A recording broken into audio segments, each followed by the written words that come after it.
From getting impaled to death to the realities of living in the trenches. Here are the top 5 scary wars that you wouldn't want to fight in. Number 5 on this list is the Mongol Conquests. This was a collection of battles that turned into a long period of time where the Mongols were dominant. Pretty much any battle though where these guys were your enemy was a fight that you wouldn't want to be in. The Mongols were not only notoriously good at battle, but notoriously brutal. The Mongols during their many conquests are considered to be responsible for over 40 million deaths. That equates itself to about 11% of the world population at the time, which is just an absolutely obscene amount of people to die. National interest writes, the Mongols did not conquer gently.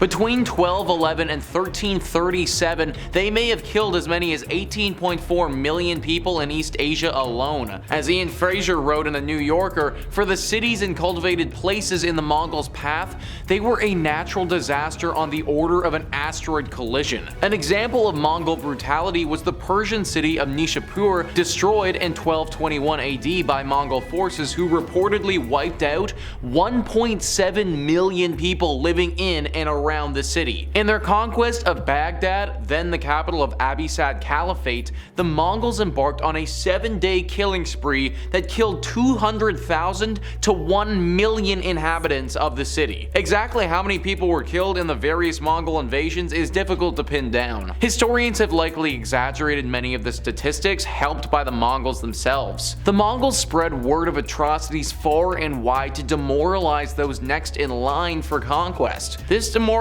strategy that the Mongols had worked, because not only were enemies extremely fearful of engaging them in battle, but it's estimated that around 100,000 people took their own life rather than have the Mongols capture them. I can't imagine how scary it would have been knowing that this group of killers is coming to get you. Number 4 on this list is Bulgaria's invasion. Now there's no official name of this war, but I'm referring to Vlad the Impaler's invasion of Wallachia and Bulgaria in the mid-1400s. Vlad the Impaler is a character who we've talked about a decent amount on this channel for his reputation as being one of the most brutal war leaders in history. He was so brutal and dark that he's even the full inspiration for the vampire Dracula. The biggest thing that he's known for, and why he's called Vlad the Impaler, is his affinity to impaling people. To impale somebody means to take a long stick or rod and literally shove it through their entire body so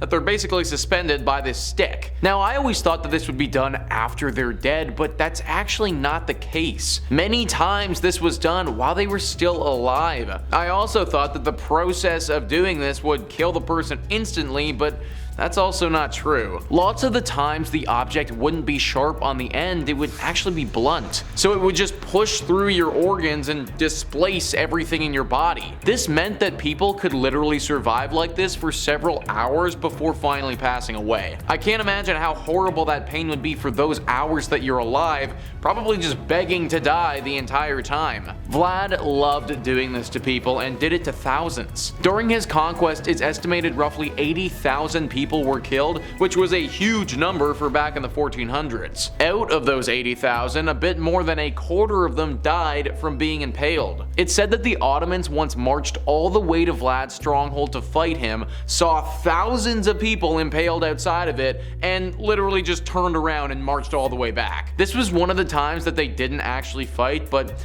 any of the other times that they did battle, knowing that if you lose, you're literally going to get impaled, yeah, it would have really sucked, guys. Number 3 on this list is World War I. World War I, or the Great War, is right up there as being one of the most deadly wars in all of history. In total, 20 million people died in World War I, with 9.7 million of them being soldiers. There were about 60 million soldiers that fought in some capacity in World War I, meaning that any average soldier had a 16.1% chance of being killed in the fray. That's not horrible odds, but still not a gamble that I'd be willing to make. The death toll was obviously massive, and I think that that alone should make anybody want to avoid being part of a battle like this, but what's even scarier than the overall death is the conditions that you had to fight in. World War I was one of the most interesting wars in human history because of the technology used during it. The machine was a new invention at this time and played a critical role in how World War I was fought. The thing was that even though there were major technological advancements, the infantry tactics and general war strategy was still the same as it was in the Napoleonic era. The soldiers would be forced at determined times to all get up out of their trenches and march toward the enemy lines. While they were marching, which would quickly turn into an all-out sprint I might add, they would be getting pelted with machine guns and artillery while having no cover at all. I'm sure you all remember learning about this area of the battlefield in history class, but if you don't, it was called no man's land and it freaking sucked. Also, if you refused to go over the top of your trench into enemy fire, then your own commanding officers would shoot you for treason. And let's say that you did make it to their side of the battlefield. Well, now you've just jumped down into a trench full of enemy soldiers who all want to fight for their life. Not the best spot to be in. And this also doesn't even factor in maybe the worst part about this war, which was the general conditions. Most soldiers lived in these trenches, constantly getting pelted by artillery. They had very little food and had to live among the rats. This was also the first major battle where a gas agent was used, which was horrible, and if you've ever seen any pictures of trench foot on the internet, then you should know that World War I was not a good experience. Number 2 on this list is the Second Congo War. This is a war that truly doesn't get spoken of enough considering how many people died and how recent it is. It's believed that 5.4 million people died in these conflicts, which makes it the most deadly war since World War II. And this really didn't happen that long ago at all. Literally, the war started in 1998 and ended in 2003. This war was truly horrible. It was unorganized, it was brutal, and the amount of human rights violations that were committed by all sides make it one of the worst to ever fight in. Roughly 25 different groups were at play here, battling between themselves. Because of how disorganized this war was, and considering how many groups were at play, it's impossible to fully break it down in this little entry. But it wasn't just soldiers who fought in this war.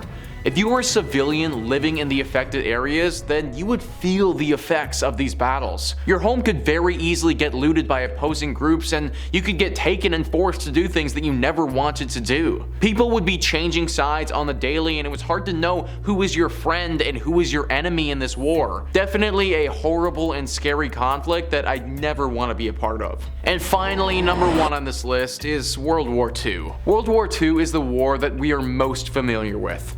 Truly a horrifying sequel to the first installment of the series, World War I. Even though World War I was only a few decades apart from World War II, the way that these two wars were fought was totally different. As we spoke about in the World War I entry, the warfare felt almost Napoleonic and was severely outdated considering the technology. In World War II, the strategy caught up to the tech and warfare was waged very differently. You've probably learned about it in history class, but the biggest innovation here was guerrilla warfare. This was what gave the Germans such an early advantage in this brutal fight, as they would just smash through the enemy lines with all of their might and never gave their enemy an opportunity to recover. Now, one could argue that the overall conditions of the everyday soldier were better in World War II than they were in World War I. And this might actually be true. It's hard to compete with how terrible the trenches would have been. However, this war makes the list based on the amount of death that it caused. No one knows the exact number, but it's estimated that roughly 56 million people were killed in this war. The country that saw the most death relative to its population was Poland,